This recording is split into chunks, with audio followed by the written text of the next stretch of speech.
A lo largo de este podcast nos abocaremos a explicar distintas cuestiones relacionadas con el Medio Oriente. Entre ellas se encuentran la definición del Medio Oriente como un área geográfica indefinida, la religión en la constelación política, el Oriente Medio en las políticas globales y las dinámicas regionales, la organización de la Conferencia Islámica y, por último, el desarrollo económico y la aparición del sur islámico. Antes de empezar a definir al Medio Oriente, hay que realizar tres observaciones. La primera es que el término Medio Oriente tiene una perspectiva eurocéntrica, es decir, que toma a Europa como centro. La segunda es que el término posee un contexto militar, por lo tanto hace referencia tanto a las poblaciones locales como a las potencias occidentales, en particular durante la Primera Guerra Mundial. Por último, para realizar la tercera observación hay que tener en cuenta las dos anteriores, y podemos ver que el término Oriente Medio no es objetivo, como lo puede ser Europa Oriental, por ejemplo. En 1902, el término Oriente Medio fue utilizado para identificar una zona indefinida alrededor del Golfo Pérsico. Pero luego, a fines de 1930, los británicos reforzaron esta idea al usar el término Comando Oriente Medio para sus fuerzas militares en la zona, que se extendía desde el Mediterráneo central hasta el subcontinente indio.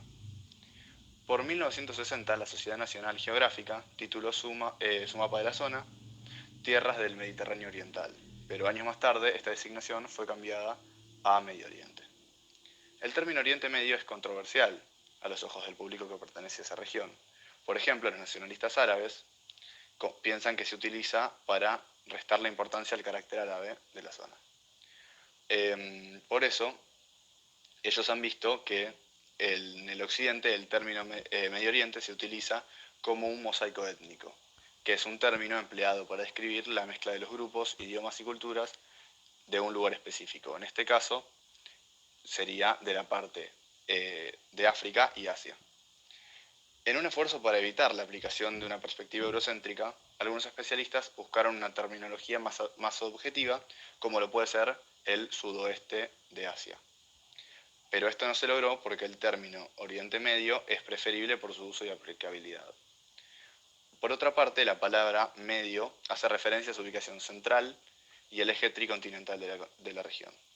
Los límites geográficos son aún más discutibles que su denominación, y es común encontrar grandes variaciones en este sentido de un estudio a otro, mientras que algunos incluyen a Turquía, Afganistán o Libia, otros en cambio consideran que no forma parte de este. Por más que el Oriente Medio sea el centro del reino islámico, estos dos conceptos deben diferenciarse. Cuando la gente habla del mundo musulmán, se refiere a una concepción del Oriente Medio. Los sectores más dominantes en los que se encuentra la civilización islámica son en África y en Asia, sobre todo Asia Central, perdón. Como bien Santiago menciona, los estados aquí presentes en esta zona se los consideran estados y o repúblicas islámicas. ¿Y por qué ocurre esto? Bueno, a partir de la revolución iraní, muchos, o por no decir todos, los estados de Medio Oriente comenzaron a establecer sus repúblicas como islámicas. Es decir, que a partir de este punto, la religión comienza a tomar un rol central dentro de la política. Tan central era su rol que se volvió una herramienta capaz de mover a millones de personas. Y parece que no, pero marcó la diferencia porque en algunos países, como por ejemplo en Egipto y en Túnez, los partidos islámicos lograron vencer a aquellos partidos laicos. Es decir, que a partir de este punto que mencioné, que es la revolución iraní, la religión se volvió prácticamente la herramienta más poderosa dentro de la política. La pregunta es, ¿por qué es tan efectiva? Bueno, los representantes de estos países comenzaron a llevar adelante ciertas reivindicaciones universales, como por ejemplo libertad política, lucha contra la corrupción, desempleo, el aumento de los precios, las alianzas contra los países de Occidente, y todo esto en nombre del Islam, es decir, de un dios y o una religión, que parece que no y que parece que puede no funcionar en algunos países, pero en estos países donde la religión cumple a nivel cultural un rol tan central, resultó tremendamente efectiva, siendo capaz, como dije antes, de vencer a aquellos partidos laicos. No solo utilizaron estas medidas a nivel interno para temas de votaciones dentro de las repúblicas, sino que también se manejaron a nivel externo. Por ejemplo, llevando a cabo ataques terroristas en nombres de el Islam y el nacionalismo. Es decir, que los estados islámicos, además de manejarse con la religión internamente, también lo hacen a nivel global. Bueno, entonces, el Islam en la política global. Hay varios puntos a destacar sobre el Islam en la política global. Creo que el primero de ellos es el petróleo. La región destaca mucho por su gran abundancia de este recurso de gran valor estratégico, ya que tiene las más grandes reservas a nivel mundial. Otro punto importante es la ubicación geográfica de esta región, que se encuentra entre medio de África, Europa y Asia. Y se ocurren grandes movilizaciones de personas, tanto de mercaderías, entre otras cosas, que le dan una importancia estratégica a la región. Estos dos factores han llevado a que a lo largo de la historia muchas potencias se hayan interesado en esta región. Y nos lleva al tercer punto que es muy importante en la política global del Medio Oriente, que es la intervención extranjera, ya que desde principios del siglo XX es algo que está siempre presente en todos los países de la región. Bueno, la intervención en el Medio Oriente ha dado lugar a una gran inestabilidad política. Esta inestabilidad, a su vez, ha dado lugar a que ocurra terrorismo. Muchos grupos terroristas tienen su hogar en el Medio Oriente y a su vez contribuyen a un aumento de la inestabilidad, que contribuye a un aumento del terrorismo, lo cual genera un círculo vicioso. Por otro lado, está también la dinámica regional del Medio Oriente, la cual también posee una gran cantidad de conflictos, dentro de los mismos estados como entre ellos. Un primer foco de importancia de la dinámica global sería el hecho de que todos estos, casi todos los países del Medio Oriente comparten la religión islámica, a excepción de Israel, y tienen gobiernos, como mencionamos antes, de corte islámica. Por ejemplo, Irán es una república islámica o Arabia Saudita una monarquía islámica. Después, una segunda característica que comparten muchos estados es el estar atravesando una crisis de Estado-Nación, la cual tiene origen desde el acuerdo de Sykes-Picot, donde se establecieron los límites de muchos estados del Medio Oriente sin tener en cuenta la variedad de pueblos que existían en la región. Una tercera característica que define la dinámica regional de la región es la división entre sunitas y chiitas, que ocurrió en el año 632 en la muerte de Mahoma y divide al mundo musulmán en dos grupos. Y actualmente esta división tiene un trasfondo político, ya que Arabia Saudita e Irán son los dos países más importantes del Medio Oriente musulmanes y son rivales. Y uno apoya a los chiitas y otro a los sunitas. Por último, habría que mencionar también las distintas entidades políticas que median en la región entre los estados y estos con el mundo. Entre ellas se encuentran la Liga Árabe, el Consejo de Cooperación del Golfo, el Developing Aid, la Organización de la Conferencia Islámica, también conocida como OSI. De estas últimas dos hablarán ahora nuestros compañeros más adelante.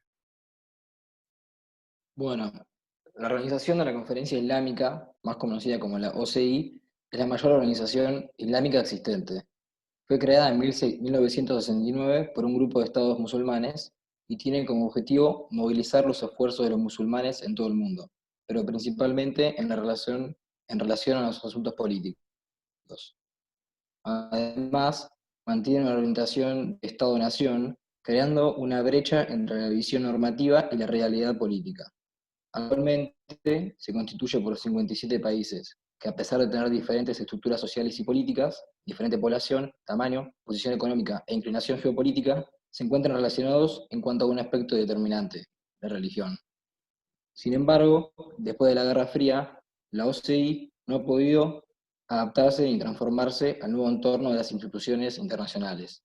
Esta organización es conocida como un movimiento suelto o una simple organización de conferencia de los países, porque no ha podido solucionar sus conflictos internos y se ha involucrado demasiado en ellos, como por ejemplo el conflicto entre Irán y Arabia Saudita. En conclusión, la falta de instituciones, ideologías e intereses comunes no permitieron la eficacia de la OCI, que gracias a su política de impolítica, los países pertenecientes a esta organización fueron y son manipulados y controlados, en ciertas maneras, por Occidente. Como ha mencionado previamente mi compañero Luciano Petrucci, una de las entidades políticas internacionales que accionaron en Medio Oriente en ese contexto de globalización e integración económica mundial fue el Developing Aid, o también conocido como D8. Este organismo, creado el 15 de junio de 1997, estaba integrado por Turquía, Indonesia, Malasia, Pakistán, Bangladesh, Irán, Egipto y Nigeria, es decir, 8 países islámicos que se encuentran en vías de desarrollo. Su objetivo era imponerse frente a la exclusión y marginación, tanto económica como política, de la comunidad internacional, la cual basaban esta exclusión al decir que estos países no respetaban las normativas del mercado mundial impuestas por la OPEP a la hora de exportar su petróleo. En este sentido, para no quedar marginados económicamente a nivel mundial, los países integrantes del D8 se vieron en la necesidad de cooperar ampliamente en los ámbitos económicos, comerciales y financieros con los principales estados musulmanes propios del sur islámico. Lo que no significaría que en un futuro todos estos conformarían un mercado común islámico, sino que más bien solo querían mejorar las relaciones económicas y los estándares de vida de los países musulmanes que se encontraban en vías de desarrollo.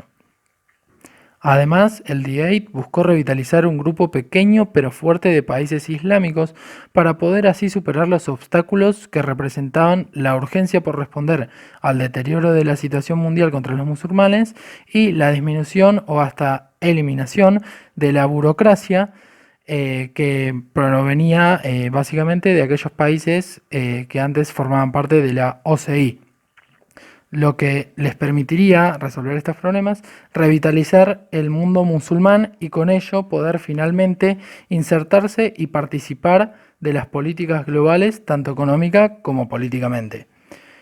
No obstante, también cabe destacar que este grupo no va a tener mucho éxito, puesto que desde sus comienzos resultó ineficaz, ya que sus miembros poseían motivaciones y objetivos personales, es decir, que no representaban un frente unido con objetivos claros, bien definidos y unificados, sino que cada uno de los países integrantes quería, a partir de este organismo, resolver sus propios problemas, ya que al no contar ellos con tantos recursos, querían integrarse a este grupo para contar con más recursos y, bueno, resolver sus problemas.